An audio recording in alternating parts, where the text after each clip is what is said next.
Thank you for tuning in to Spiritual Debriefing, a podcast sponsored by First Baptist Church Hiwassee, with tonight's hosts Daniel Meadows, Derek Fisher, Jed Harris, and Ray Taggart, and our special guest, Mike Taylor.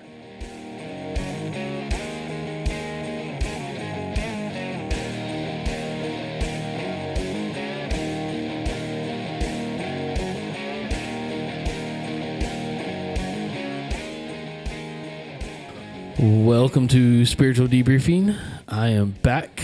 Daniel Meadows here with you. With me around the table tonight is... Mike Taylor. Was here the first podcast, the premiere podcast, and excited to be back. Good to have you, Mike. I'm Jed. Hey, Jed. Hey, Jed. Hey. Yeah, I'm Derek. I'm back. And Derek What's is up, here. Derek? How's it going? And then, of course, Ray, I'm here as well, and we're working on some new equipment tonight, so if it sounds different or sounds weird, we're going to blame that.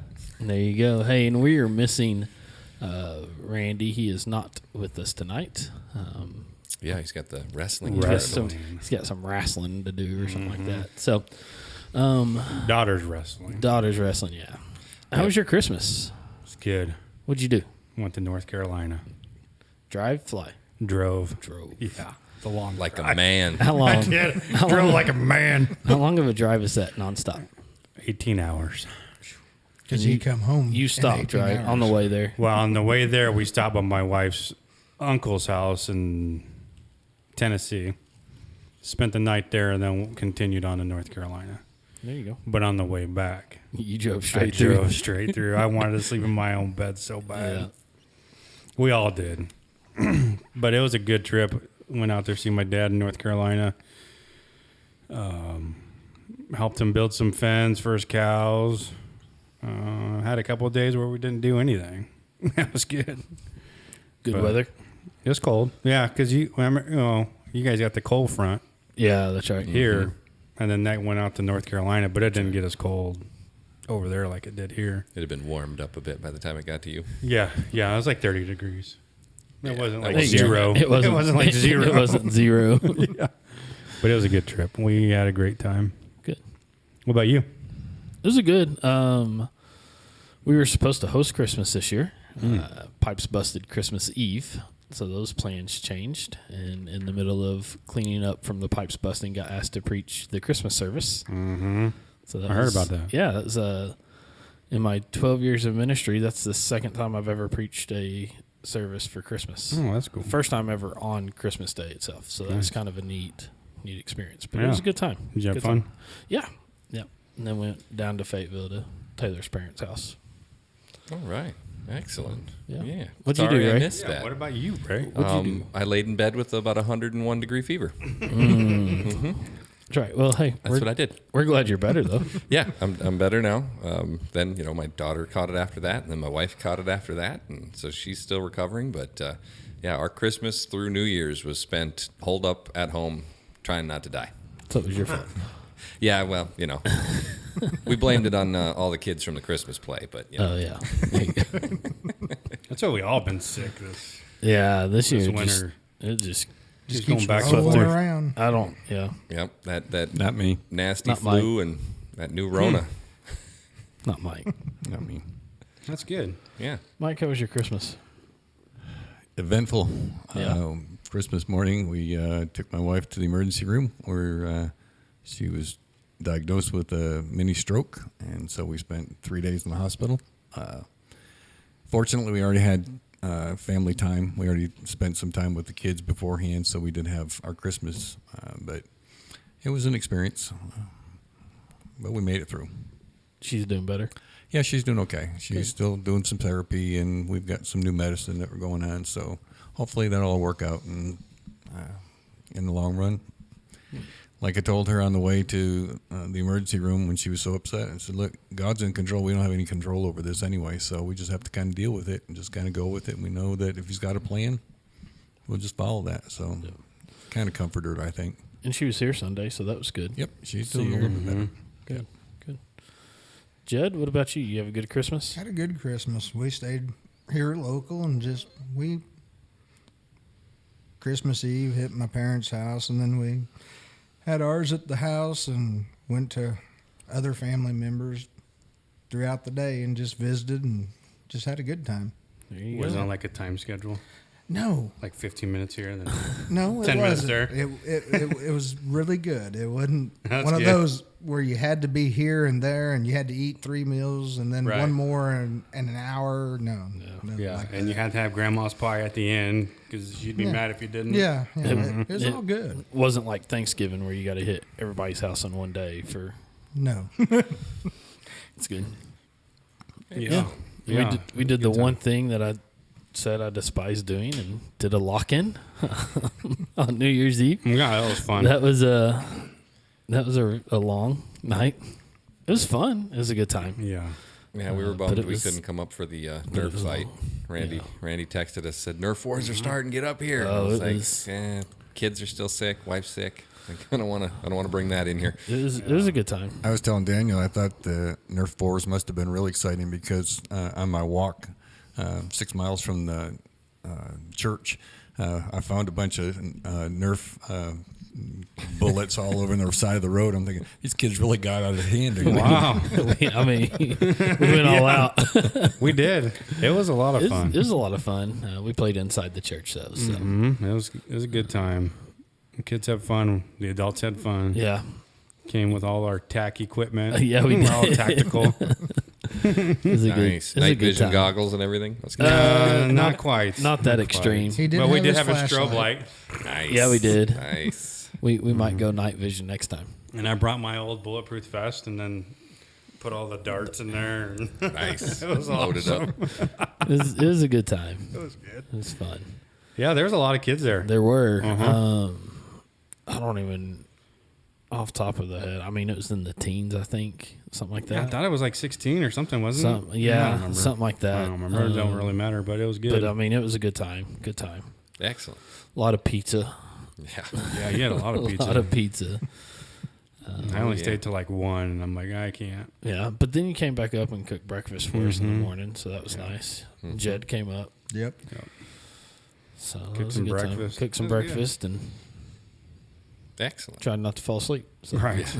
Oh, Wyatt was sleeping during service. Yeah, next time it's never again on a Saturday night. Yeah, you don't want to run right into a Sunday. Maybe 'Cause do I- it Friday night so you get a Well- little recovery time. Well, Yeah. always Yeah, always Friday have a night. rule. Luckily, it's going to be a few years before New Year's Eve falls on a Saturday night again, and- Yeah. But I always have a rule that if we do a lock-in on Saturday night, you have to stay for church on Sunday. Like, you can't just come for the fun. You've got to stay for the biblical teaching, too. And so when you start at 7:30 in the evening and they have to stay till 12:30 the next afternoon or I don't think whatever they're time getting we any got out. biblical teaching. I don't think. I will tell you that right now. They are I don't- sleeping I don't in think the it, pews. Yeah, I don't think it happens. So it's okay. Live and learn. Yeah. We'll adjust some things for next time. Yeah, Wyatt's head was getting heavier and heavier on my shoulder. You could- Taylor had the idea, and I kind of liked it. A good segue into what we're going to talk about was that each parent that has a student in the youth group has to do 4 hours per student at the next lock-in. Make all the parents come. Yeah. You'll just have less kids. You have less kids. I'm just going to tell you that. Considering that I don't have any kids at all, I'll just stay home. But you're the youth pastor. I thought they're all your kids. They are. They are all my kids. I adopt them in. So I'm glad I'm an empty nester. Jed's got 3, so that's It's getting close. There's not going to be that many. what after this year it'll be 2. Be two. So then just 8 hours is all he'd have to give. And then Lisa would have to do 8 hours as well. So, there you go. I was lucky to do what I did. Yeah. Hey, and it was much appreciated. Much appreciated. If So you really truly knew how miserable I was. What, So- you sick? I guess. Well, I went to the hospital the next night. Yeah. Right. Yeah. And I'd been fighting that for 3 days before. So, yeah. Yeah. All right. I stayed with you all night, So- Daniel.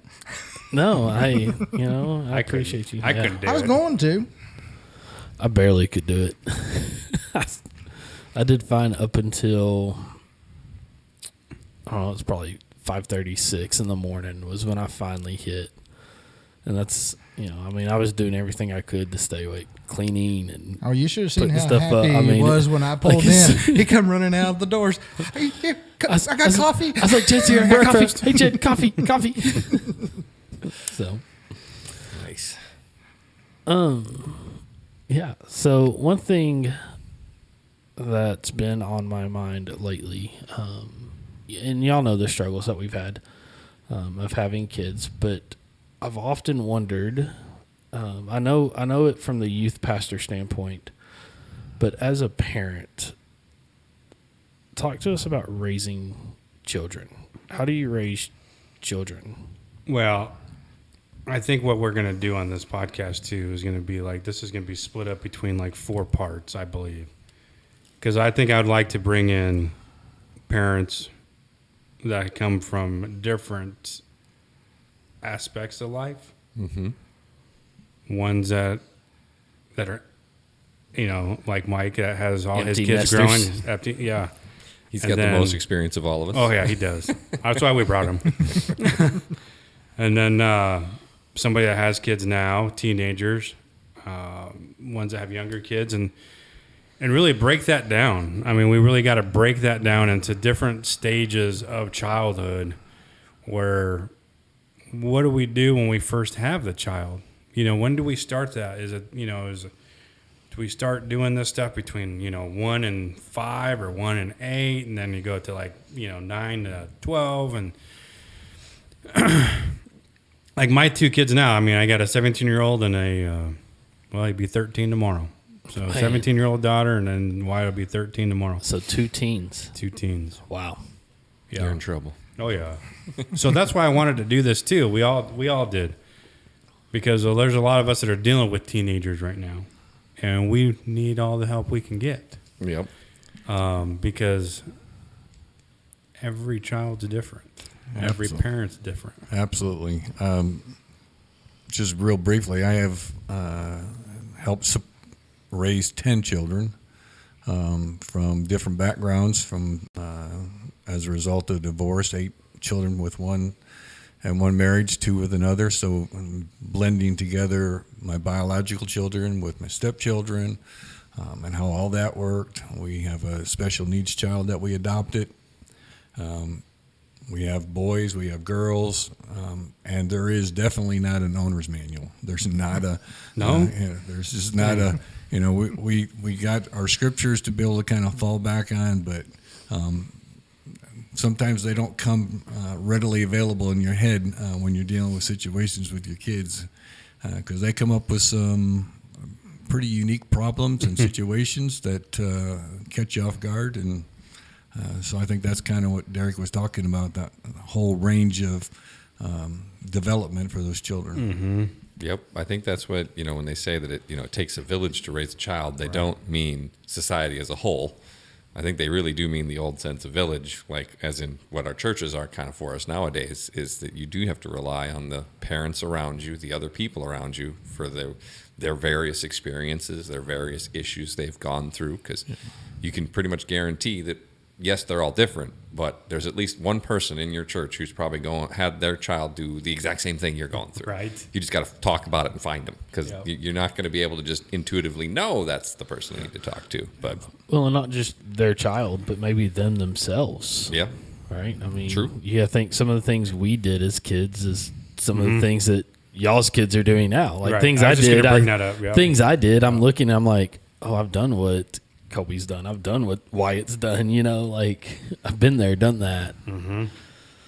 But Yep. again, I mean, that's what sometimes I got to remember when my kids do things. I'm like, man, I've done worse. yeah. it's true. Right. It's true.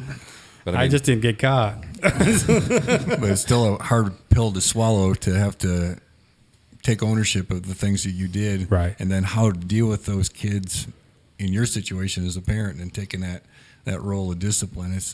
It's really hard to fit that in. It is, and that's why we kind of wanted to do this. We want to bring in different people and just kind of dissect this a little bit. I think tonight's going to be more of just, hey, we want to lead to this.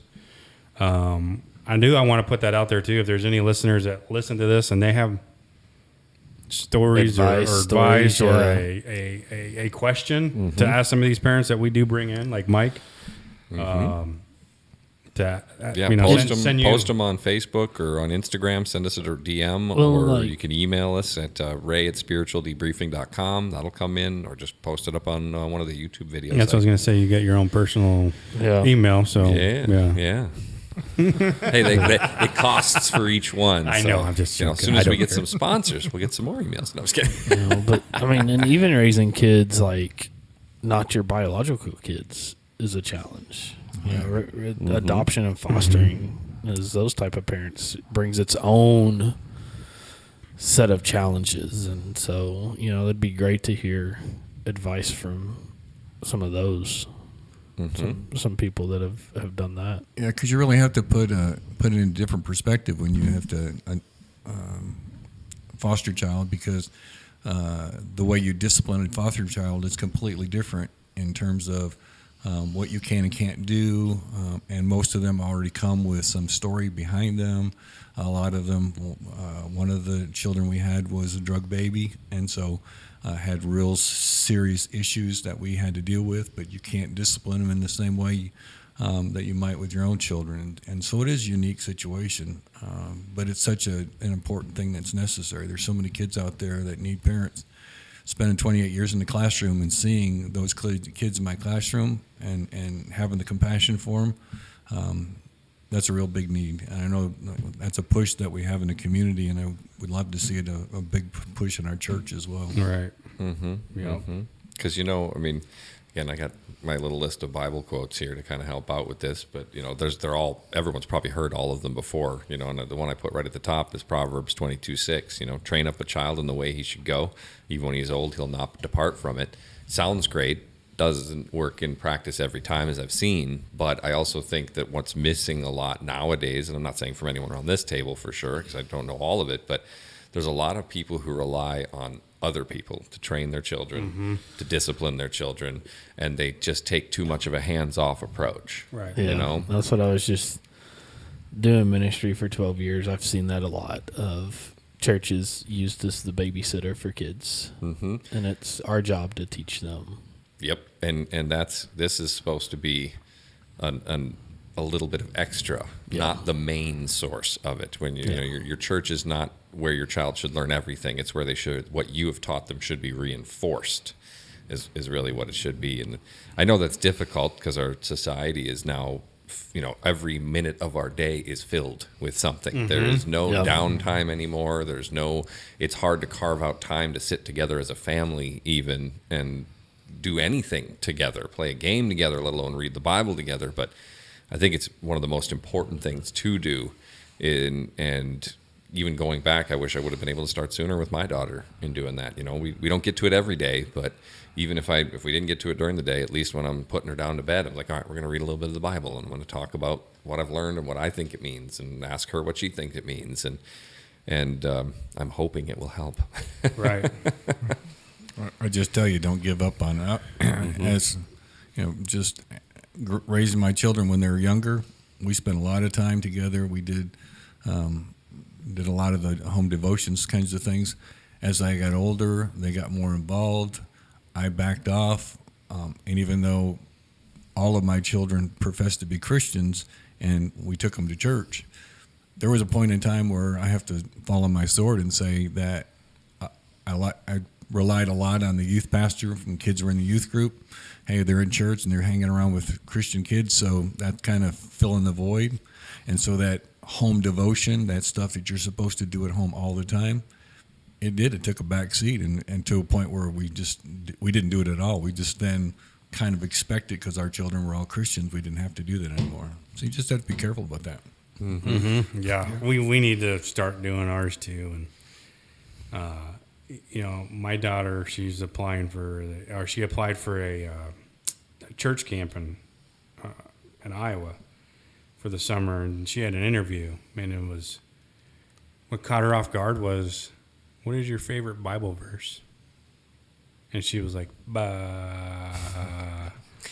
But then the guy kind of switched and says, "Hey, what are your favorite stories in the Bible?" And then she goes, "Okay, yeah, brrr," But when she told me that, I'm like, man, we need to get more family devotion in. But like you said, every minute of the day is full. Mm-hmm. And I just said that too. I need to reprioritize my life because everything is just busy. Mm-hmm. Mm-hmm. And even my daughter told me that last night. She says, "So I heard a comment on the radio. It said, the more available you are, the less important you are."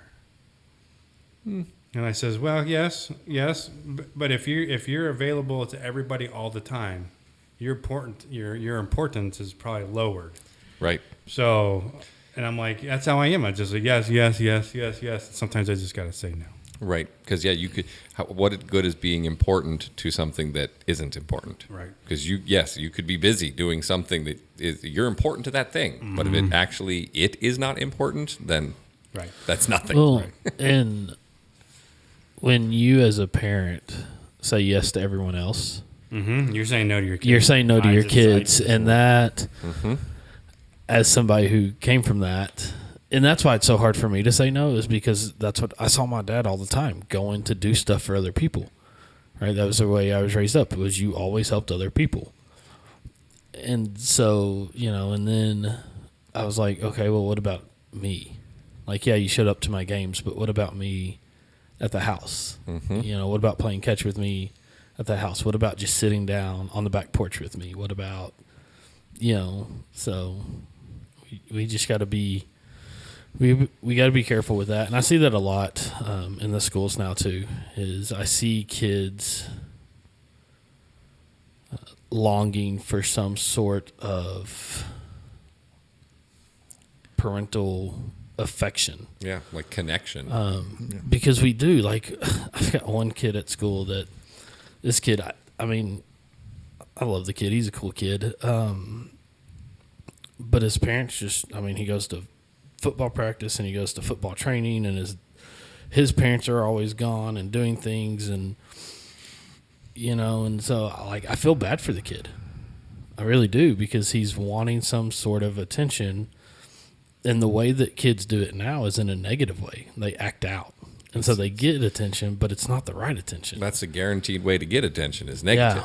Yeah. You don't get enough from the positive, unfortunately. Yeah, so I don't know. I'm not saying that it's you're a horrible parent if you do, always go, because I don't know what that's like. I don't know what that's like to be a parent, but I know what that's like to be a kid of a parent.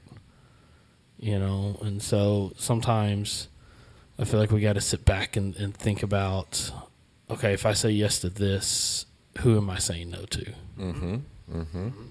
And I've even found recently, so like one of the things, I get up in the mornings and, try to do some Bible reading. Usually I don't have near as much time for it as I want, but then I'll put on like a podcast. So, usually listen to one of my Bible study podcasts while I'm getting ready in the morning and doing all that. And my daughter has been getting up pretty early, about the same time, usually right after I do, because I think she just hears me puttering around out there. And so she'll come out, and for quite some time, I just kept my earpiece in, and I was listening to my podcast, and she'd be asking me questions, and I'd be like, "Oh, I'm sorry, what?" And one morning, my wife was like, "You're not paying any attention to her. She's trying to engage with you and connect with you." And I'm like, "Yeah, but I'm listening to my Bible podcast. This is my Bible time." But I think God would be okay if I paused it and took it out. And so I've been trying to do that now. As soon as she's done, with all the little chores she does in the morning, and she comes and she actually starts talking to me, I'm like, okay, pause what I'm doing, take the headphone out, and actually just talk to her, engage with her, and spend some time with her. And the best part about it is after just a couple days of doing it, so I make her breakfast, and she's praised for her breakfast every morning, and she has, right after I started doing that, one of the things she started throwing there, she's like, thanks Lord for this time with my dad, it's so great. And man, did that make you feel good? And it's only like 20 minutes usually before I got to like boogie in and go do work. But just hearing her say, "Thank you, Lord, for this time with my dad," just really important, And so something even when you think you're doing the right things, sometimes got to stop doing it's all about what I wanted to do, you know, and spend some more time with her because it goes so darn fast. Oh, yeah, it does. Yep, it does. And Mike, you could probably attest to that too. Absolutely. And I'll say that one of the biggest regrets, or one of the biggest regrets I have from raising kids, is that I get up early and do Bible study all the time before the kids got up. And then I went on with the day. But they never saw me in Scripture. They never saw me. They just saw the dad that was getting him ready for school and getting him ready for whatever. And I really wasn't a good example for them to actually watch. I'm in Scripture. This is a time that we can do that as a family. Because, again, it sounded like a good, I'll get it all done. I'll be quiet. It'll be my quiet time and so forth. And then I can kind of get the kids together. But all they see is you're fulfilling a bunch of tasks. You're not really spending time with me. You're just fulfilling a bunch of tasks. That's what that's what dads are supposed to do. This is your checklist of things you're supposed to do to get us ready to go to school. Yeah. Yeah. I like sometimes when they throw it back in your face, but we'll probably discuss that more later. But Absolutely. But hey, Randy's not here, and let me just throw out a quote real quick. All right. Randy gave me his list of quotes to throw out. All right. And I saw this one on his list. It was kind of funny. Wait, where'd it go? You didn't highlight it. I know he didn't highlight it. It's like kids; they just it run says, off. It says having one child makes you a parent. Having two makes you a referee. 3 or more, now you're basically a bouncer. Pretty much. Is that right, Mike? Well, actually, I have to confess that as we had more children, it got easier. Oh, really? It just the flow of the household went much better. Kids kind of had expectations. The first 3 that we had were definitely challenges, and of course one of those 3 now is often living in the streets now. So looking back in retrospect, really would have loved to be able to change those first developmental years that maybe could have made an impact on them. Mm-hmm. Yeah, you never know. There's so many things, they talk about, is it nature, is it nurture? Right. I mean, I think most of the real experts agree that it's both. There are certain things that are programmed into you from the beginning, and I think that's, God's will for your life. And sometimes I think we sadly have to accept that it's not at all what we would picture it to be. It's not pretty like we'd want it to be, and there are people who, and I know, Mike, you've lost a child too, right. And that's something that you do have to look at and say, okay, there's a plan there. We don't know what it is. It might not even been planned for you. It could have been a plan for somebody completely different, or you never know who the plan is for. And hopefully at the end we'll understand. Hopefully at the end we'll get that playbook and be like, oh, I get it now. Mm-hmm. But until then, we just have to keep going. And the way I come to peace about the loss of my daughter is that I found out that after her passing, one of her friends that was not a Christian came to know the Lord as a result of that. So I just kind of put it in perspective that Anna's time was done. She did her mission. She brought someone by her lifestyle to the Lord, and then the Lord took her. So it gives me the peace to know that she accomplished a pretty important mission, brought somebody to the Lord. Right. Mm-hmm. Right. It is. And those ripples, you don't know where it's going to go. No. Because you could just see that one person, and she does one person, and she does one person, and then all of a sudden that person does 1,000 people. Right. That's the Lord's plan. We don't get to see it. The timeline is way bigger than we'll ever understand. Yeah, absolutely. And so we can't focus on those things because they'll drag you down. It's one of the things I've been trying to speak to some of my family members about. My brother and his wife just lost their child who they were going to have. It was, they kind of knew early on there were some issues with the development. And so right before Thanksgiving, they lost their child who was coming. And it's been tough for both of them because it was, it's their 4th kid they were going to have, but it was going to be their first boy. And so my brother was really excited about that. And I know that, my sister-in-law, she's just struggling with that loss.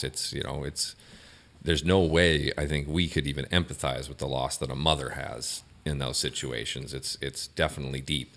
And I just, try to, again, talk about the Lord's plan, the Lord's will, and the fact that you can't let that change and diminish what you're doing for the rest of your children. She's still got 3 other children, and they need everything that they needed before. Right. And probably even maybe more, even though they're real young, so I don't know exactly how much it affected them, but at the same time, you can't give up, you can't stop, and you have to take everything in stride and take everything and just keep saying, okay, Lord, this is your will. What's the next step? Where do I go next? What do I do next? I can assure you, you're a parent all your life. Yeah. Yeah. Yeah. No, Jen, how many kids you got? 6. Mm. I'm halfway through. I agree. I don't agree with Randy's little quote that you read. I don't know that you get to bouncer. You're stuck in referee, though. That's for sure. Definitely. But they're everyone different. Every one of them you got to handle differently, and some of them is, well, the oldest is, he was good until he was out of the house.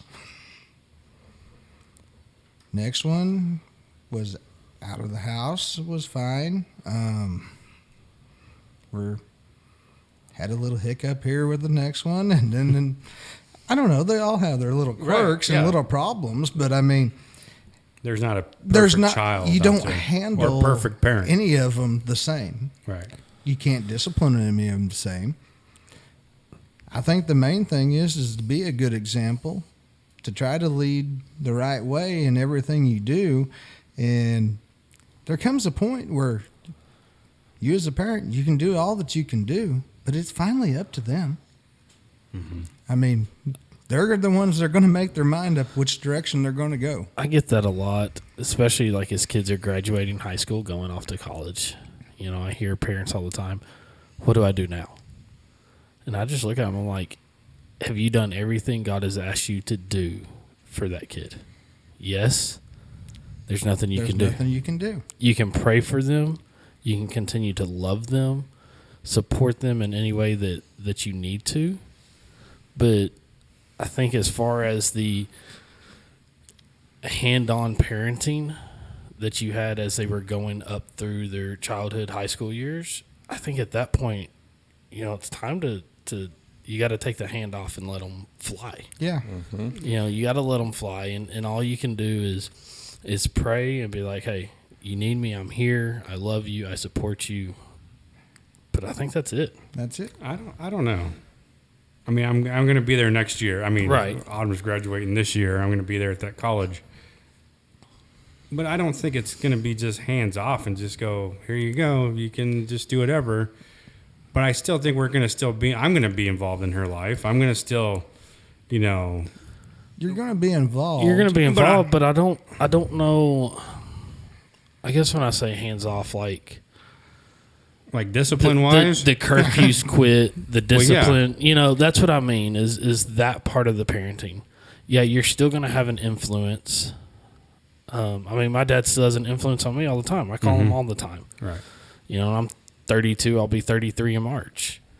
But I think as far as when we talk about the discipline, the raising up, the directing, I think that part kind of... It definitely changes. It does. I'd say it changes. And I know every situation's different as well, too. Right. Even the pastor, he had mentioned that, one of his kids, as she'd gotten to that age where she was going to college, but yet she was still living at home. And, of course, the whole, he's paying for college, paying for her food, paying for pretty much everything. He says, as long as I'm paying, my rules still. If you want your rules, then you need to be supporting yourself. So there's no exact handoff point. There's no, this is the line. It's kind of fuzzy. Every kid's probably different. When you guys started talking about this, is actually one of the Bible verses I pulled up, Psalm 127, verse 3. Children are a gift from the Lord. They're a reward from him. But part of that you have to understand is, I don't want to say it's a temporary gift, but you've got your time, as you said, with them. You've got your direct time. There's certain important things you need to make sure you take care of when they're real little, and when they're growing, and then when they get older. And at a certain point, you become less the actual rudder and more of the guy at the calling out the helm maneuvers as opposed to the actual guy steering. That's right. You know, and you can keep trying to guide them. You can keep trying to give them advice. But yeah, if you did it right, I think they will listen to you. If you've done it, if you've been able to speak to them, listen to them, importantly too, and let them feel free to speak and tell you the truth, I think you'll have a better chance of it as you go. And even with how open I've tried to be with my daughter and how much I've told her, you can tell me anything, you can talk to me about anything. You know, I'm not going to, I've constantly tried to tell her, if you make a mistake, if you break something, if something goes wrong, I want you to come to me and talk to me about it. And I'm not going to be mad if you come to me. I'm mad when you hide it from me. And she's really good about it, but she's still every now and again still. You just, that's in nature. You can't help it. You're like, oops, well, no one is going to know about this. So anyway, it's hard to, you're never going to know if you're doing it right at the time. That's the hardest part about it. You know, you're steering a ship from inside. You have no idea where it's actually going. Yeah, one of the things you'll find out is that the child that's most like you is the one that you're going to have the most battles with. Oh yeah, and they're very headstrong, and you usually get those button heads constantly trying to impose your will on them. I've had strong-willed children. I know some here in this room have strong-willed children, and they're going to do what they want to do, at least in their thought process. And what's going to be frustrating for those of you who have seniors that are going out in the college world is that they're going to eventually rebel to some extent because of their independence. And that causes us as parents to be frustrated even more, because we say in our heads, we taught them all the things. We prepared them like we thought they did.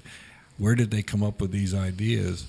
And some of you were born and raised in the church. I was an adult convert, but some of you were born and raised in the church. You got to kind of reflect back in your days as a teenager or a young adult, how you rebelled as well. Understand it's going to probably happen. We just hope that it doesn't go to an extreme where you can't reel them back in. Right. And that's where I think where Derek was talking about, where I want to still be involved. Yeah, I don't have a curfew. I can't dictate, but I'm still going to be a focus on your life, and I'm going to see when you do stupid things or do things that are not real wise, and I'm still, as a parent, going to point them out. You're not going to like them. You're going to get upset with me. That's called tough discipline. That's just tough love, but that's just what parents have to do, and you just can't quit. I'm 66 years old, and I'm still parenting some of my kids that are sometimes acting like teenagers. And I heard today too, to show tough love, you have to have a relationship with that person. You know, so having that relationship with the kid, with my daughter and my son. There's some I've seen some being a cop out there and seeing broken families, and there's some that don't have parents. So yeah, I just actually heard it last night. Somebody was talking about the issues in society is a lot of them are stemming from the fact that the family unit's falling apart. There's a lot of children who only have single parents, right. Wives or moms or dads. Either way, you're missing something from that, what's put together. But they even straight up said, all you got to do, if you don't believe me, go to the jail and talk to the people in the jail. And most of them came from fatherless homes. Right. And so it's a very important role of the father to lay down that discipline. It is. And it's a different type of discipline than moms lay down. And we know, again, Proverbs 29:17, discipline your children, and they will give you peace of mind and will make your heart glad. Now, that doesn't mean in the moment, right? But you also have to, again, Colossians 3:21, do not embitter your children, or they'll become discouraged. So there is a line. You can go too far with discipline. Yeah. You need to find that barrier where you're saying, okay, you've done wrong. There are consequences to this, but I'm not doing this out of anger. I'm not coming at you and going overboard against it. And that is also difficult to do depending upon what they've done. You got the verse in there, don't antagonize your kid too? Yeah. that is the same one. Don't embitter. Do not embitter. Do not antagonize your children. They'll become discouraged. But with discipline comes correction. Yeah. There has to be. Yeah. That was one of the things I think, at least like with my dad, was he disciplined me. But then we sat down and talked about it. And that helped me for later on in life, that something comes up, oh, I shouldn't do that. So Yep. Or yeah, so Ephesians 6:4. you gotta have the correction. That might have been the one you were thinking of, Derek. Ephesians 6:4. Fathers, do not provoke your children Yeah, to that's it. anger Yeah. by the way you Yeah. treat them. Rather, bring them up with discipline and instruction that comes from the Lord. And I think that's the important part. The Instruction. The instruction part is where we often. Yep. Yeah. And if you can bring it to the Bible, then especially if you've been raising them in church, it's not. Then you're not saying this is my rule. You're like, no, like this is God's rule. I'm trying to help you out here. I had a pastor I served under that did that. I mean, he disciplined to the way that verse says. He believed in spankings. I mean, we all grew up that way, at least around this table, I think, right? I mean, I did. I did. Mine was paddles. Paddles. But Belt. Yeah, I would say there was a belt used once. Yeah. I Flip-flops. got one. I was too good. Wooden Oh, really? spoons, whatever Yeah. mom could get a hold of. Once But- the belt was used once, I was never caught again. I mean, I was never disciplined again. But what I liked was, and he told me he did this, but I saw him discipline his son and then bring his son onto his lap and was like, I love you. Here's why I did it. Now let's look at what Scripture says about this. And I was like, man, that I think when we talk about discipline is the way, as a Christian man, it should. Yeah, I don't like disciplining my kids. Right, I no. can tell you that, like, just spanking my kid, and it's like, like my parents used to say, it hurts me Hurts me worse more than it hurts blah, blah, you. blah. I'm like, yeah, whatever. That's when you're sitting there going, no, it doesn't. You Yeah, don't know that. Right. Now it does. Now I can see that. Now you see. Yeah, it's like You understand. You wait till your dad gets home, and then you get home, you're like, you know what your son did, la la, la. I'm like, oh my goodness. I don't know that yet. Yeah. Does it really hurt you as bad? It does. Does it? Oh, That's yeah. one of the things me and Lisa had a conversation today. With the kids, nobody spanks like they used to. Right. I mean, that's just kind You of. A don't lot use- of them don't. You don't use a frying pan? No. Mom did. Mom did. Wooden spoon, yeah.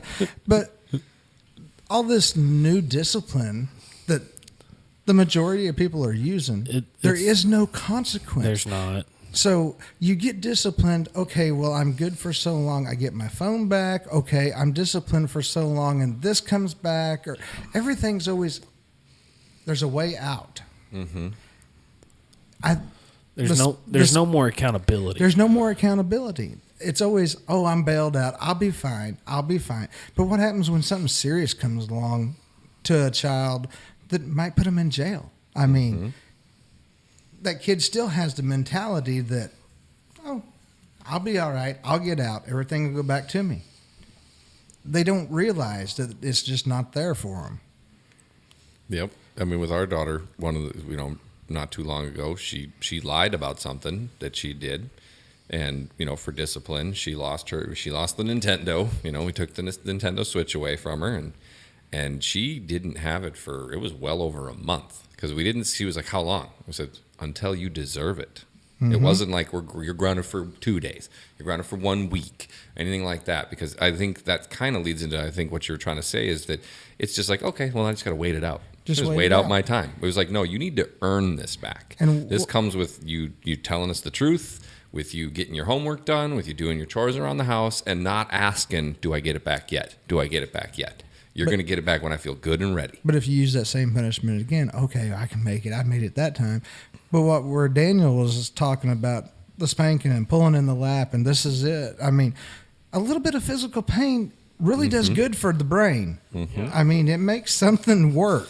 Like, I remember what not to do now. Yeah. Right. I mean, I've got plenty of spankings. I was not a bad kid. I really didn't get them for things that I'd like to give some spankings for now. Right. But it made me make better choices, and I didn't get into major trouble. Right. I remember once back, I don't remember how old I was, but my brother and I were in Boy Scouts, and we had just gotten our Boy Scout bow and arrows. And, we were told, you don't play with them. And we said, okay. And one day when my parents weren't around, we were in the basement playing with them, shot an arrow through the window, got spanked for that. Got spanked for that? Got spanked for that for sure. And then after that, there was no, never. I didn't play with them when I wasn't supposed to ever again. After that, I knew it was because my dad. He said, "Listen, the point is what if you'd accidentally shot your brother instead of the window? Because I'm angry about the window. But I'm angrier about what could have Could happened. have happened. Right? Yes. So, and it hit home for me. It really did. And I wasn't that old. I was probably 8 or 9, something like that. And then later there came a time where also he said, okay, now you're old enough. You can go and set up in the backyard. You know where it's safe. You know how to use it properly. I've watched you. And he graduated me, if you will, to when it was okay. So it does work. It does work. You really kind of have to think about the two terms of discipline and punishment. Scripture does say, spare the rod, spoil the child. So there is a point in time where physical punishment is required. But we always have to make sure that we attach that to the purpose, kind of like your dad was saying. Not only was he angry that they broke the window, but this is a consequence that could have happened. So there was a teaching, and Daniel was saying, there's a teaching that's taken place. Sometimes we just get angry and we punish our kids, and then our kids don't understand why they're really being punished, although they kind of do, but they don't really want to accept it, and they didn't learn anything from it. And so now we've defeated the purpose, because all you've done is inflicted punishment on them, and they develop a degree of bitterness over that. And trust me, it'll come back to haunt you, because over the course of 66 years, I've heard that come back to me many of time. Some of the choices discipline choices, what I call discipline, the punishment choices that I leveled on my children that were, at this point, egregious. Oh yeah, they will remember. I saw a great little video the other day. This guy's like, one guy's like kids, and he walks up and his kid's sitting on the floor. He's like, I told you to brush your teeth. You did? When did you do that? Like a minute ago. Oh, and then cuts to the next scene, and the kid opens up the door, wakes up his dad, says, all right, come on, let's go. What are you talking about? Well, 2 weeks ago, you said on Saturday we could go to the park. That's Wyatt. Wyatt reminds me of everything that I say. He does not forget. But No. yet you tell him to go, hey, go take out the trash. Right. Oh, I forgot. Yeah. That's Wyatt to a T. Yep. You got another quote? I do. You know what? This one. Yeah, let me know what you think about this. This is Randy's quote. Okay. These are Randy's. Can't take credit for them. You cannot raise your children as your parents raised you, because your parents raised you for a world that no longer exists.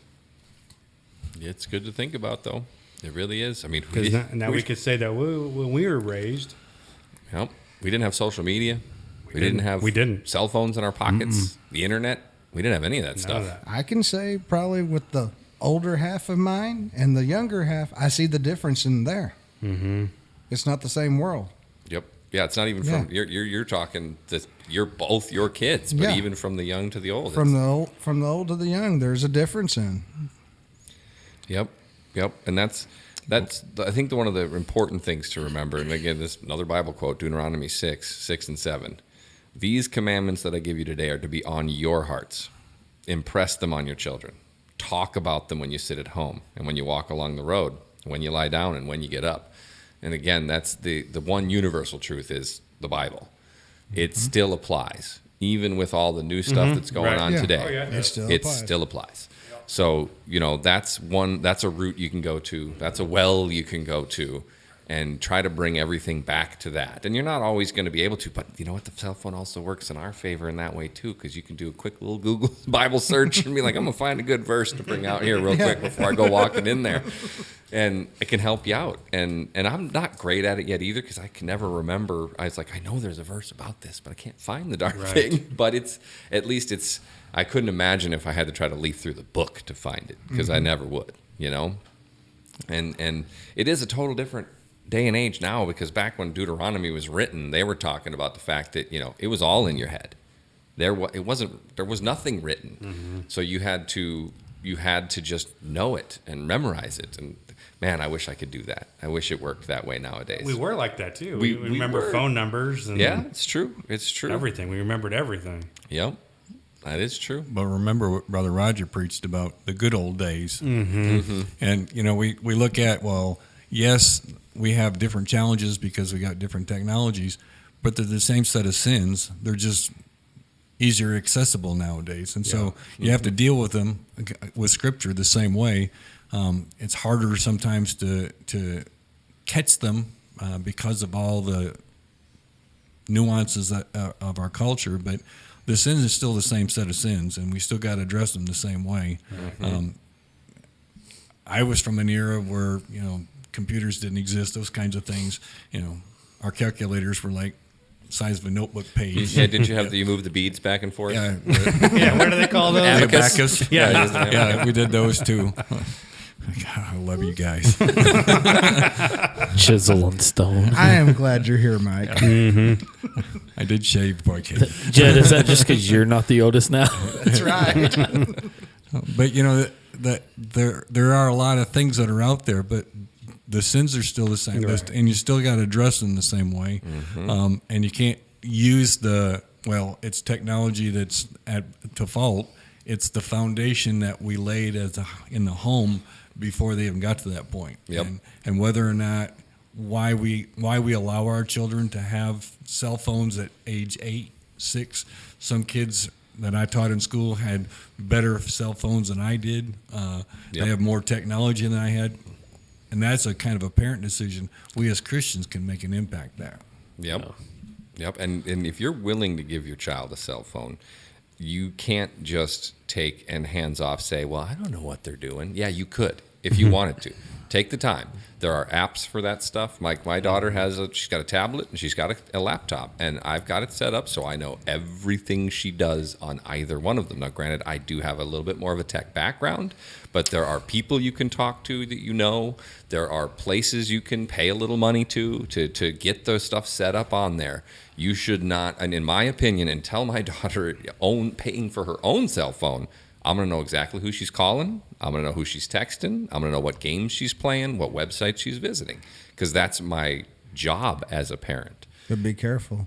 They can get more tech savvy than you or the apps and go around them. She'll try. Trust me. Absolutely. we use Go Guardian in school to watch like kids screens and stuff. Yep. And they know how to go around that to where it looks like they're on what they're supposed to. Oh, And yeah. you walk over to where they're at and you're looking at your laptop and you're like, wait, it says you're on this. Oh, yeah. But you're doing that. My daughter thinks she's smart. She thinks she knows her way around these things. But there's additional, and it all comes down to, if you are going to install Go Guardian, the next thing you should Google is how do you beat Go Guardian. You should know how they do it before they do it, because they're going to learn it. They're 100% going to learn it. And again, my daughter's done the same thing. She finds little sneaky tricks, little things to do, and If they don't, someone else will. Tell them. There's a reason. Share the wealth. There's a reason why we are homeschooling our daughter, because one of the definite things that my wife said early on is, she says, I don't want other kids teaching her. I want her learning from adults.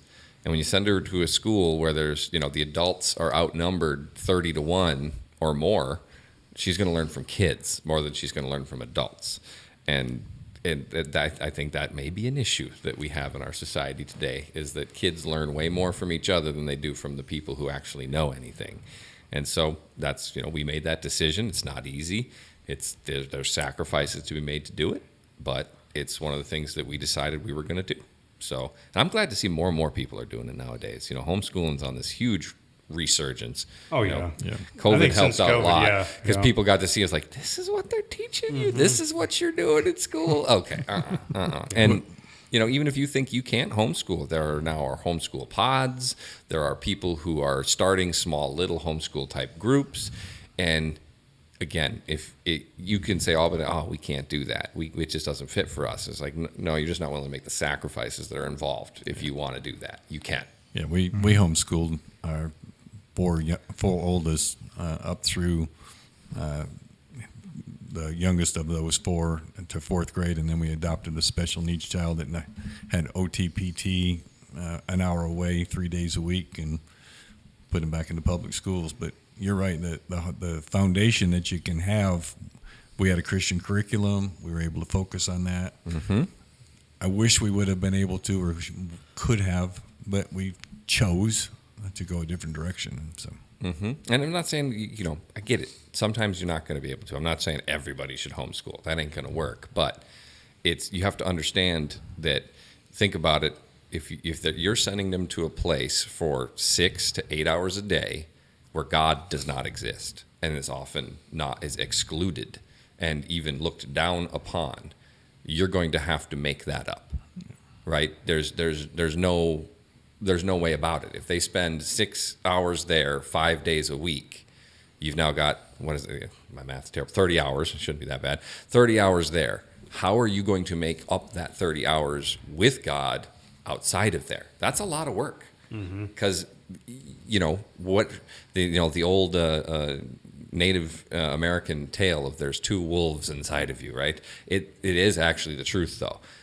What you feed is what's going to grow. Right. So, right, if they're getting 3-4 hours a week of God and 30 hours a week at school, then what do you think's going to win in most cases? That's a battle there's no way you're going to win that battle in majority cases. That's why I think we run into a lot of the problems we do, even with children who go to church, go to Bible study, come to Wednesday night. They do all those different things. What's that add up to? 5 or 6 hours a week, tops.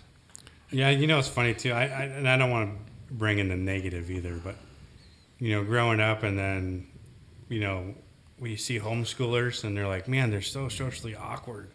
They don't talk to other kids, and they don't play sports and they didn't do this. And, that was always our thing was like, man, every time I dealt with a homeschooler, I was growing up, it was just socially awkward. Then, Yep.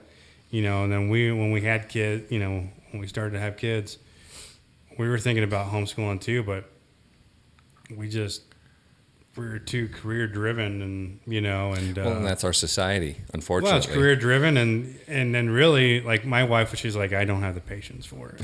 And I get it. She don't. Yep. But yep. I think it's great. I that's one of my regrets, is I kind of wish that we would have just kind of started to homeschool and get that foundation built, Because it's much more like it used to be. My mom and dad both went to very small schools where it was 20 people, grades kindergarten to high school, all in the same room, learning from someone that they knew. Right, this is Miss So and So. She lives in this little town, right? And I get it. You can't all go back to that. And I also understand there's the argument of the socialization to be said. But if you're bringing them to church. Harmony's involved in American Heritage Girls, so she does that. And I know you guys have met her. She is not socially awkward. No, I'm just saying that that was kind of my perspective as growing up as a kid. And I get that because you can pick out that one socially awkward kid real easy and say, oh, there's the homeschooler. You don't realize there's probably 20 more you've met that you didn't realize were homeschoolers because not everybody's wearing a little badge on. I was homeschooled, You don't have that? Yeah, because ours was the same way. I mean, they went to church, they had a children's group, youth group, played sports, played soccer, brownies, Girl Scouts, the whole. I mean, they were involved. And then our homeschool group actually had a Spanish teacher that they go to as a group in a community group, and they learn Spanish and they interacted with another culture. And then with our special needs child, a handicapped child, our children were exposed to a special needs child, and so they were able to deal better with special needs children in the community, which most of us kind of just, I don't know what to do with this child. Mm-hmm. Right. Yeah, because like our old pastor, the church I came from Arizona, his kids were all homeschooled, and they're fine. It's perfect. Yep. And so yeah, that was just one of the things that I thought of as as when I was growing up. Right. Right. And today has made it so much easier than it used to be.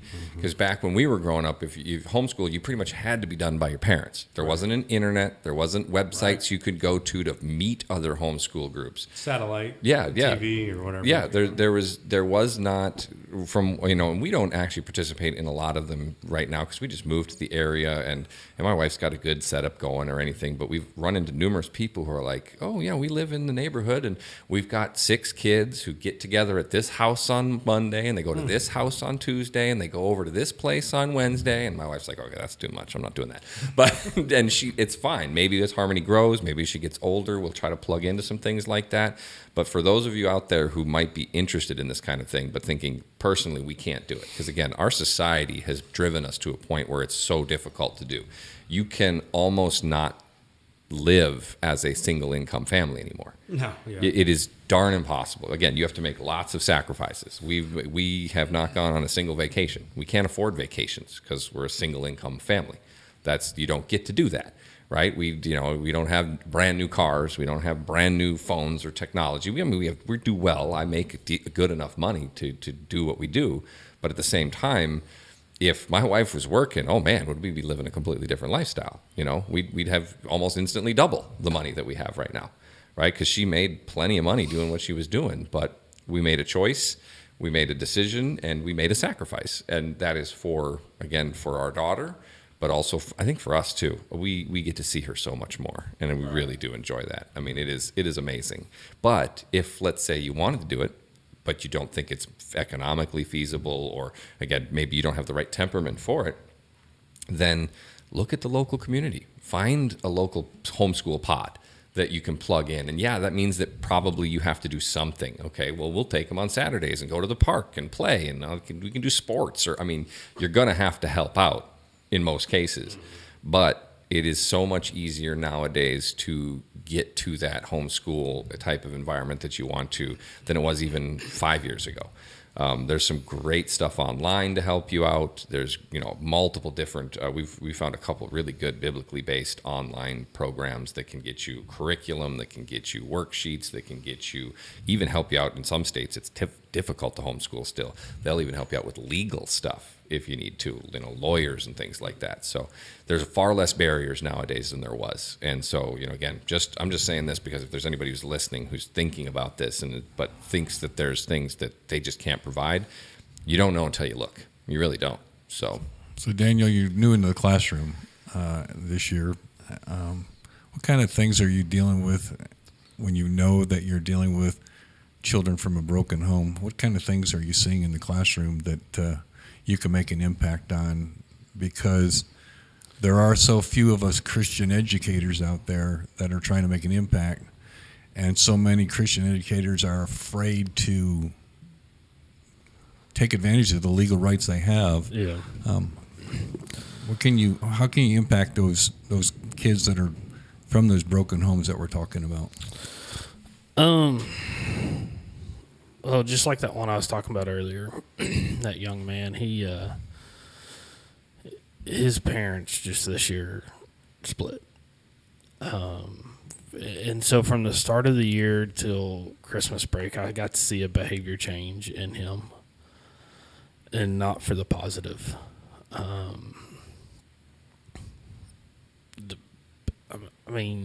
Without going really into too much, his parents did it pretty decently. They spend equal amount of time with him, so that's good.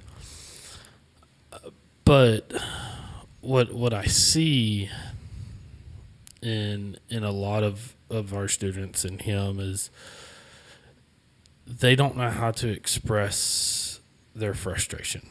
They don't know how to express their aggravation with the situation. And for me, what's nice is with this age group that I'm working with, 5th and 6th grade, is, I was 7th grade when my parents split. And so I was about their age going through the same things they are of a broken home. And so, I can mention, hey, I get what you're going through. I come from a divorced family. I come from a broken home, man. I was tore up. I understand it. What can I do to help you? And the question I get, and it's probably my favorite question I get, is, how did you get through it? And that kind of opens the door for me. Yep, absolutely. And I can say, I relied on my church family. Oh, well, what do you mean church family? Oh, cool. Now I get to open the door even further. And so I use my experiences and using that, I start with something so broad, whether it's a broken home, whether it's coming from a dad who's always busy or a parent who's always busy that they don't have time for you. It's 5th and 6th grade. We get kids who with depression and anxiety and who have tried to commit suicide. And I've been there. And so I get to use those to begin a conversation that will eventually open the door by a question they ask for me to get to use Jesus to answer it. And I want to go back and address, before we continue on with that, something with homeschooling. Homeschooling's great. I sense a but. I know. But Because a public school teacher. No. And it's not because of the public school teacher. It's really not.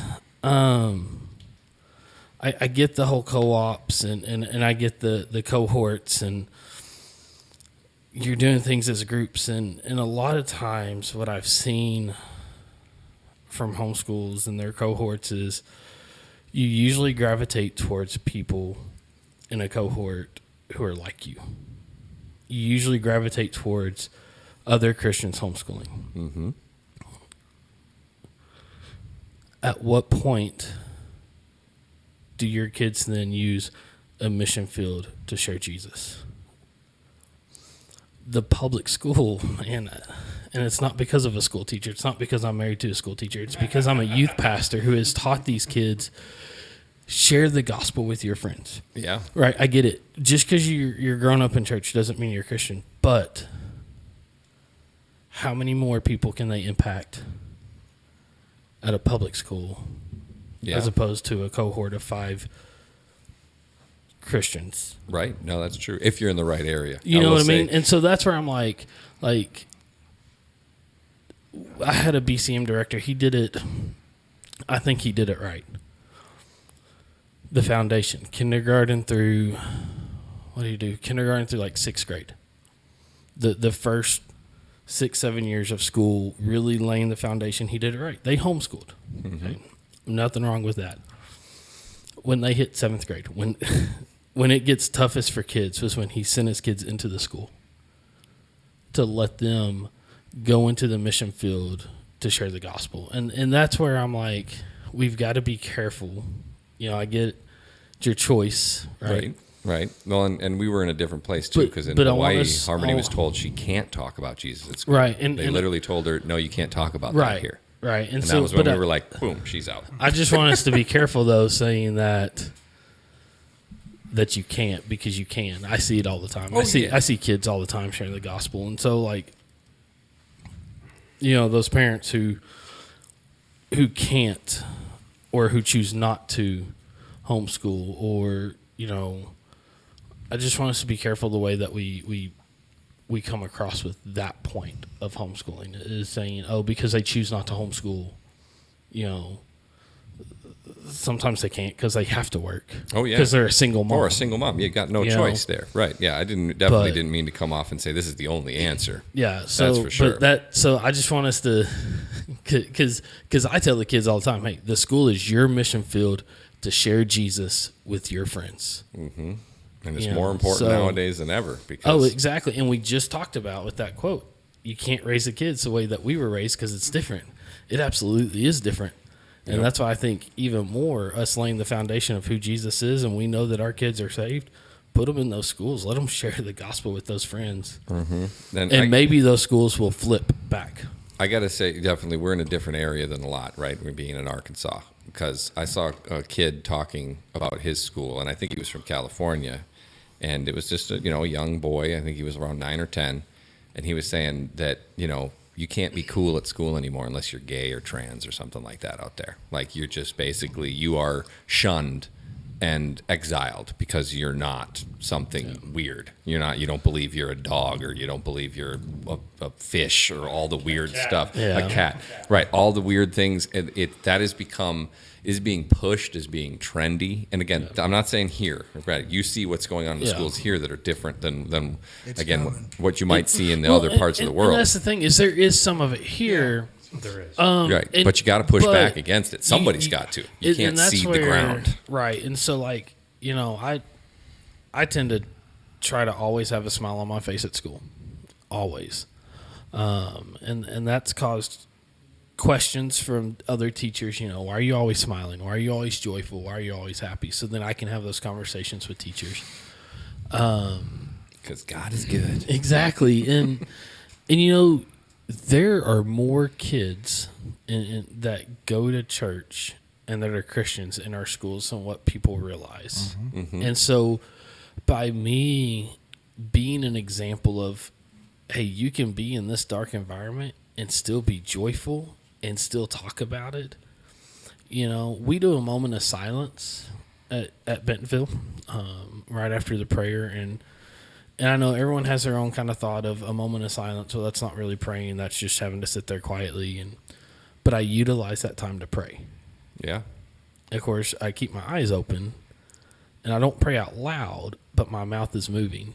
And I had a student come to me last semester, and he goes, Mr. Meadows, thank you. I said, you're welcome, man. I've enjoyed my time here. He goes, no. Thank you for being who you are. He's like, you don't say words out loud, but I see it. He's like, thanks for praying for us. Mm-hmm. And I think that kind of... Well, for 11 and a half years here in this district, I either co-led or led Fellowship of Christian Athletes at the 5th and 6th grade level, even when the district attempted to dissolve it because they said that a teacher couldn't be the sponsor of it because he was on contract. And so I was able to develop 5th and 6th graders that were actually bringing in their own guest speakers. They were actually bringing in the gospel message to the kids and trying to communicate that. But with that moment of silence at the beginning of the school year, I clearly told the students about the flag and the Pledge of Allegiance that I served as military.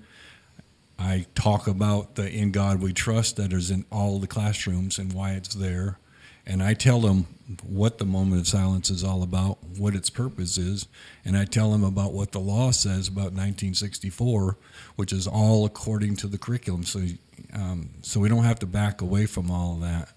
But one of the things you said earlier, kind of changing, when you were talking about the students and not being able to communicate, I think that's probably, as parents, one of the things that we don't do well with our kids that I know from my adult kids, I can sit down and now have a full conversation where we actually talk, as opposed to me being a parent and the child having to listen.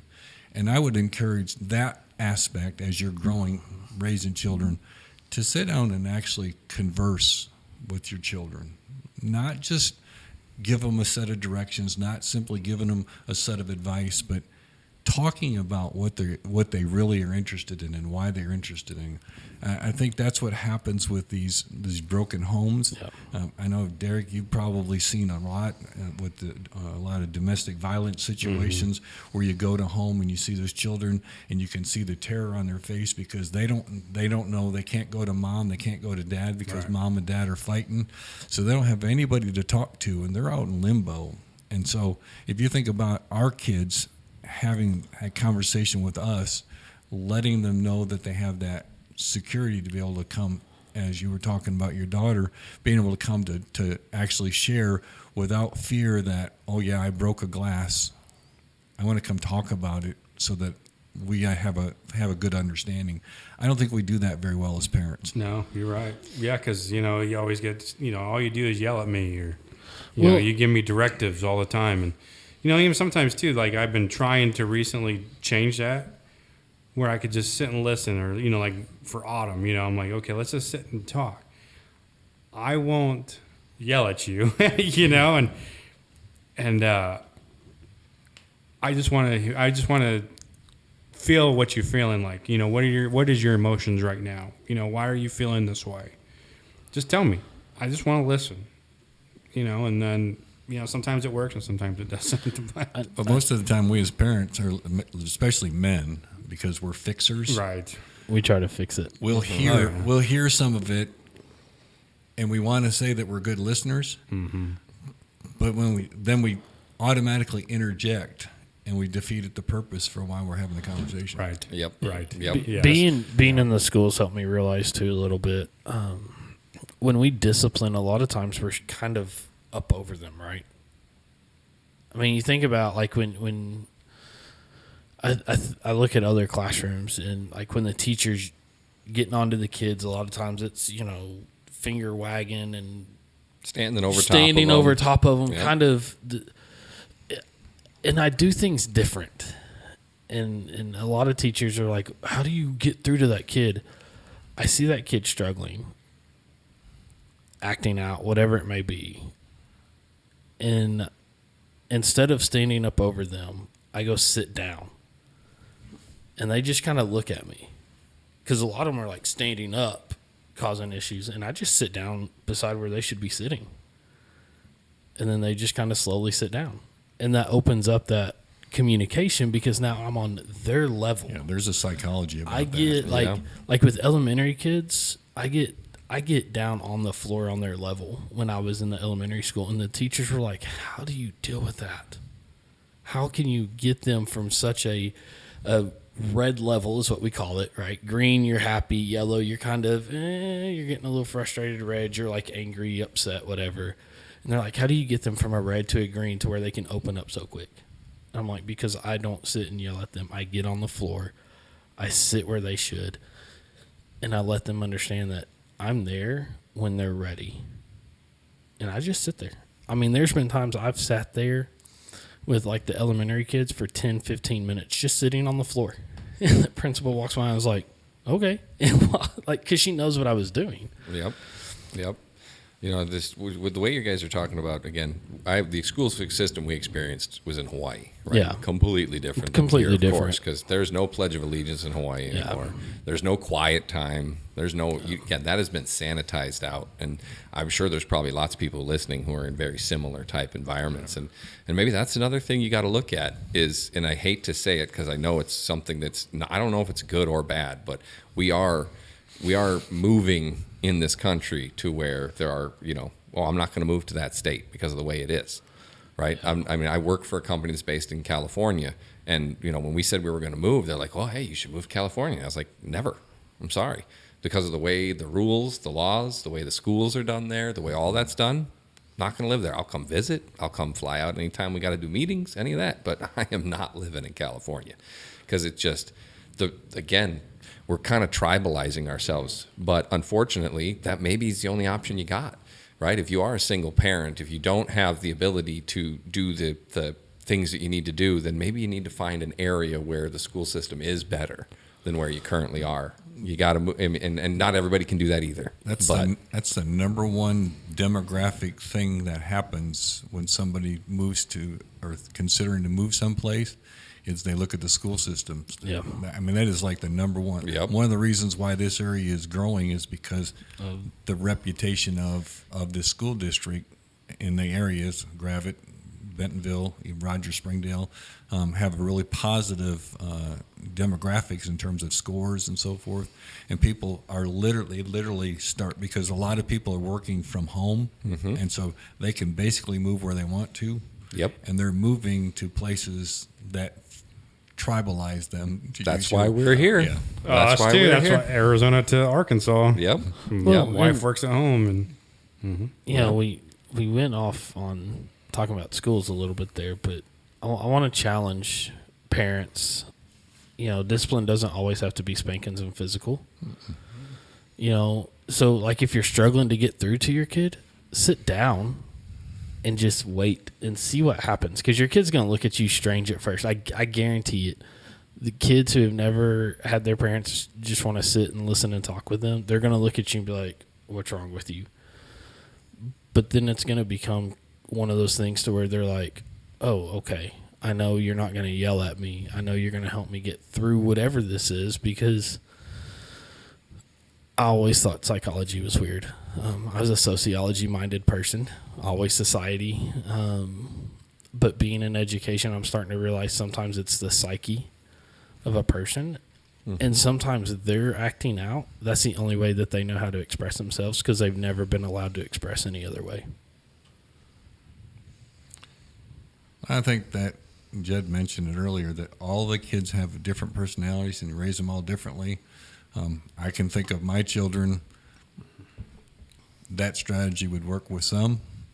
Some would be perfectly content with that and sit there longer than I could. Right. That's right. It's like, you don't say anything, I'm perfectly happy. I don't have to. I don't have to listen to you. I don't have to listen to the quote unquote lecture or whatever. But it is a good plan to kind of.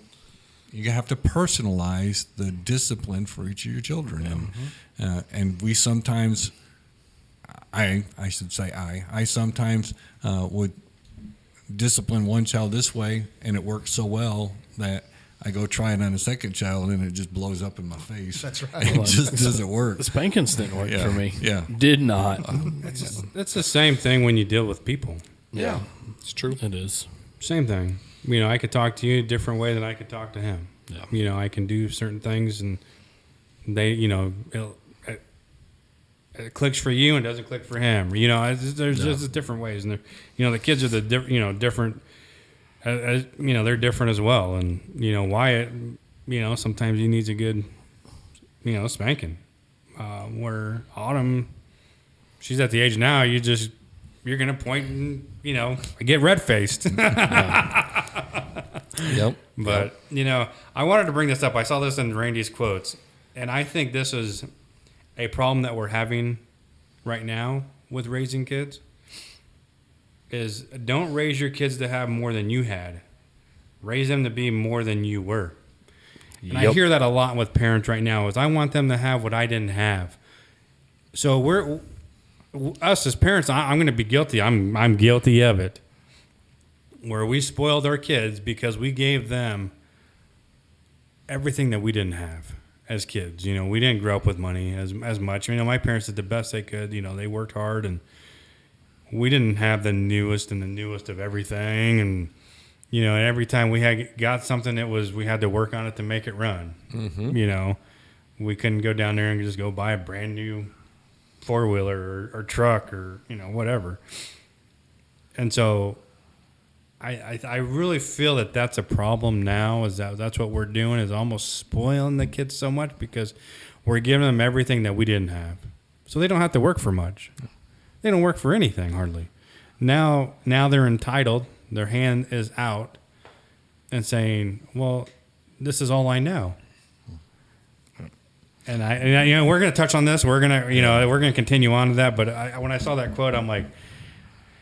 And me and Jed we've had many discussions about this and how we spoil our kids too much. Yeah. Well, that goes back to the positive thing that Ray was talking about homeschooling. When you're homeschooling, you got a single parent income. You can't buy those things, so that's right. So they just don't get them because you can't afford them. Yep. Even my wife and I say Harmony's got a lot of toys, but there are a lot of real small toys. She doesn't got a lot of big toys, but she, and she doesn't know any different. And being that we only have one child, and that again wasn't by choice, but that's just the way it works out. But we, she does get a little bit spoiled. All kids do, I think. Right. Right. That's we can't help it. We love seeing the joy on their faces. It gives us joy to see them joyful. And so it's so easy to be like, but it's temporary. You want some ice cream? Yeah, but I think some of those things are temporary as well. Oh, for sure. For sure. It's temporary, enjoyment and pleasures. And so, I kind of battle that right now with, our kids, and, they're spoiled. They don't think they are. You could tell them, hey, you're spoiled. And they're like, no, we're not.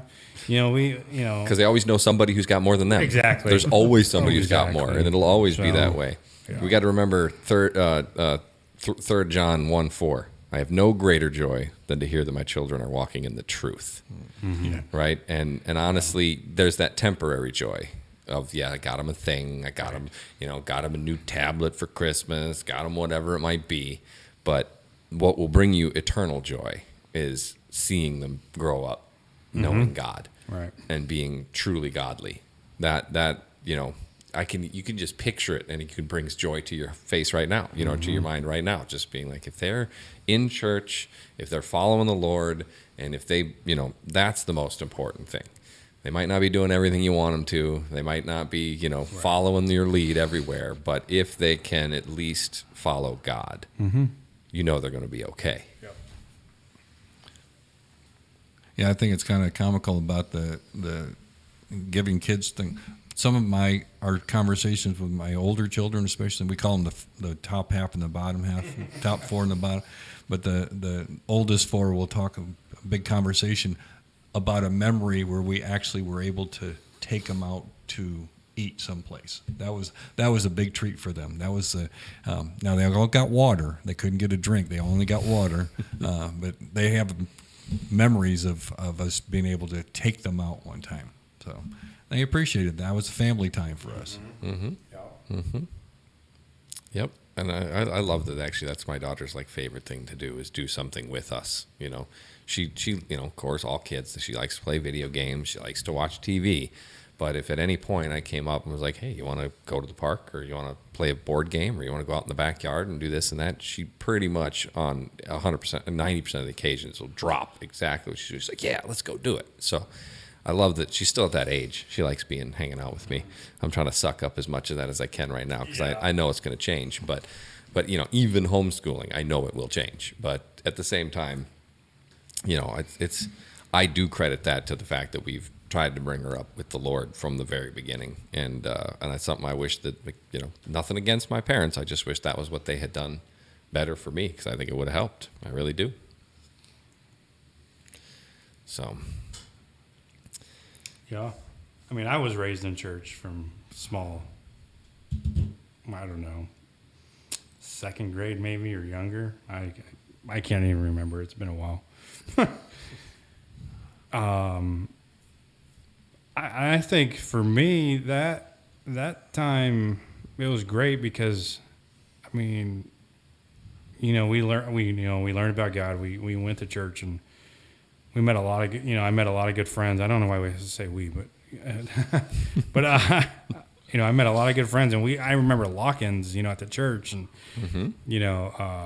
I was telling Jed today too. It's funny because you dated every girl in the church, but you just remember all those things in the church as a child, and it was fun, and everyone knows the history of me kind of going backwards a little bit, but I think it was that great foundation is what brings you back if you do backslide. Yep. Or if you do fall back, now you have that good foundation that this is where we need to be. Right. Well, it was like I mentioned last Sunday. I was raised in the church too, but again, I did not coin this phrase. I'm just stealing it. But I was raised as a spiritual streaker, because I was given salvation, a helmet of salvation. That's it. I had nothing else. Right. My parents, we went to church on Sundays. Yeah, I did youth group, but I did the lock-ins. I did that type of stuff. But they didn't ever reinforce it at home. We didn't read the Bible at home. We didn't talk about the Bible at home. So again, all I had on was that helmet of salvation. I had nothing else. I think that's the key. I think that we think as parents, we brought our children, I brought my children to church. I drug them to church. They were Sunday morning, Sunday night, Wednesday night. If we had revival, they were there. Hey, we're going to take care of that. We're going to make sure that they pay attention during worship service. We're going to make sure that if they're in the youth group, they're going to listen to the youth pastor and they're going to pay attention. But then we didn't do that at home. We didn't read the Bible. We didn't really study the Bible. We really didn't get into God's Word. We just kind of did godly things and churchy things, but we never really got into the meat of what we're supposed to. And I think that's one of the things that all of us as parents probably have failed to do with our children. I know you're working real hard with Harmony. That should have been a lifelong thing, and I can't say it was a lifelong thing for me.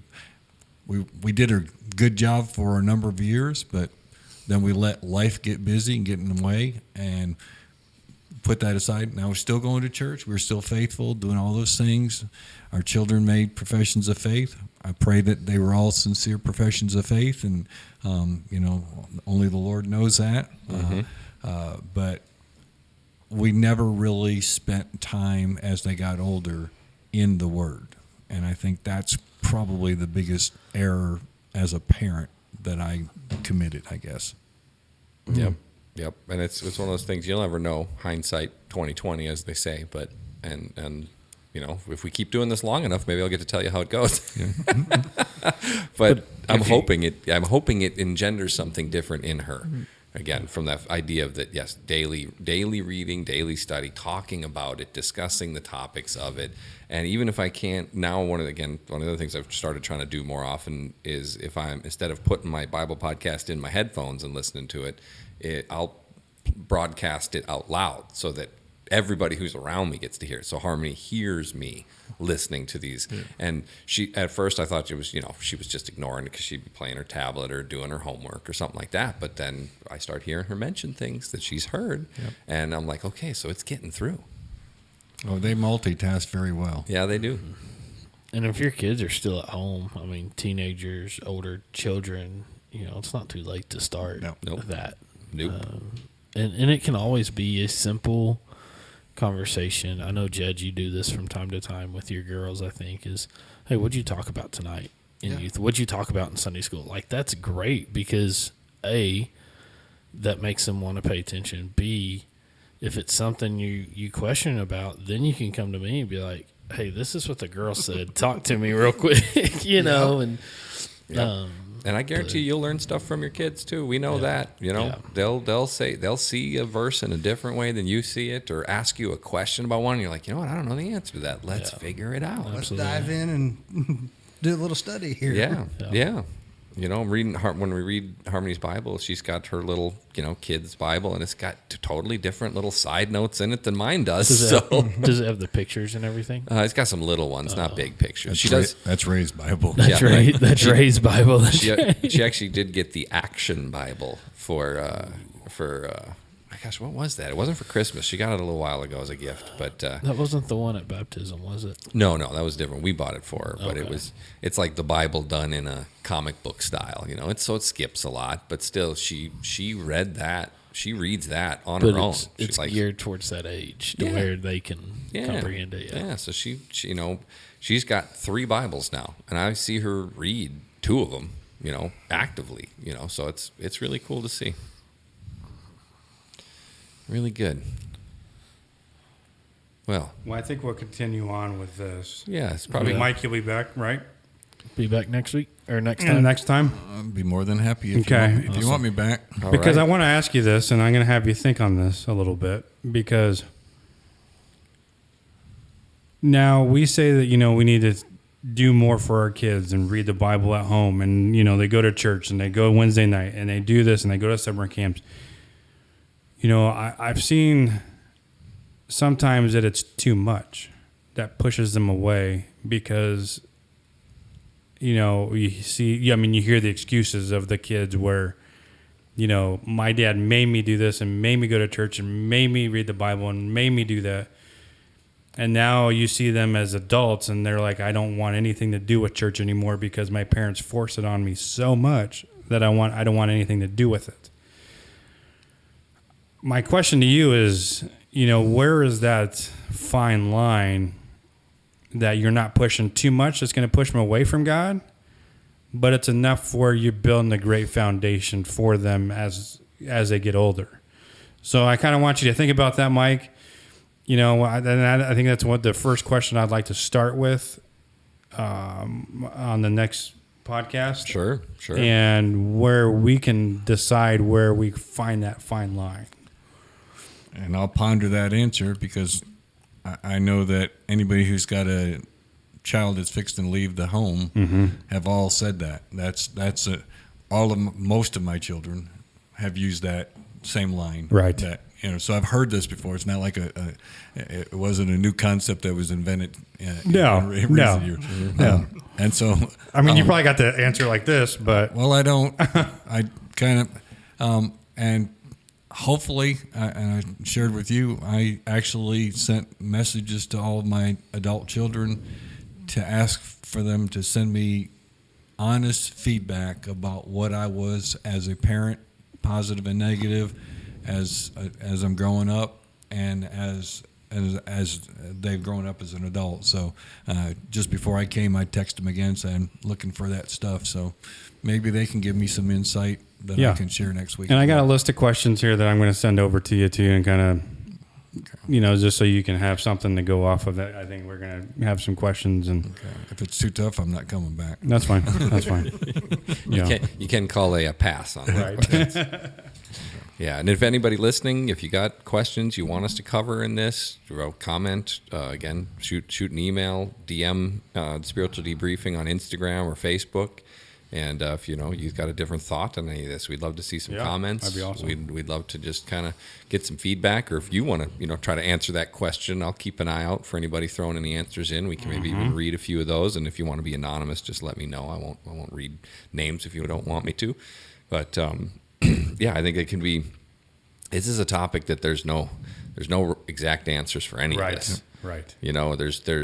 That's why there's a million books about it, from all different walks, Christian and non-Christian, and one book might work great for one kid and one might not work for another, and it's something that there's no real instruction manual for except for the Bible, and that gives you some good guidance, but it doesn't give you those day-to-day little tiny answers all the time. So, well, tune back for part 2. Mike, do you mind closing us in prayer? Sure. Lord Heavenly Father, we just thank you for that we're able to come together and to discuss a topic that is a challenge for all of us as parents, that we certainly don't know the answers, other than that we know that the answers are found in your word. That is our responsibility as parents to stay in the word, to learn and to grow in the word, and be able to share it with our children. We're going to experience some challenges as we go through life, Lord, and we're not always going to have the answers. We know that we can get guidance from you. And we just pray that you give us the insight, and the Holy Spirit just impress upon us the decisions that we make that'll glorify you, and to reach our children in a way that you will want them to grow, and the way we want them to stay close to you as they go on to their adult life. Just again, thank you for these gentlemen that come each week to just share their hearts about spiritual matters, and we just praise you for that, and we ask it in Jesus' name. Amen. Amen.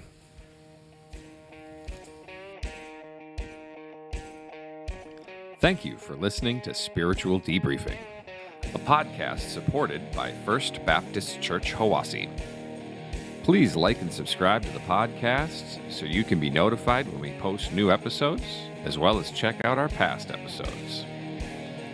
We'll be posting new podcasts every other Thursday.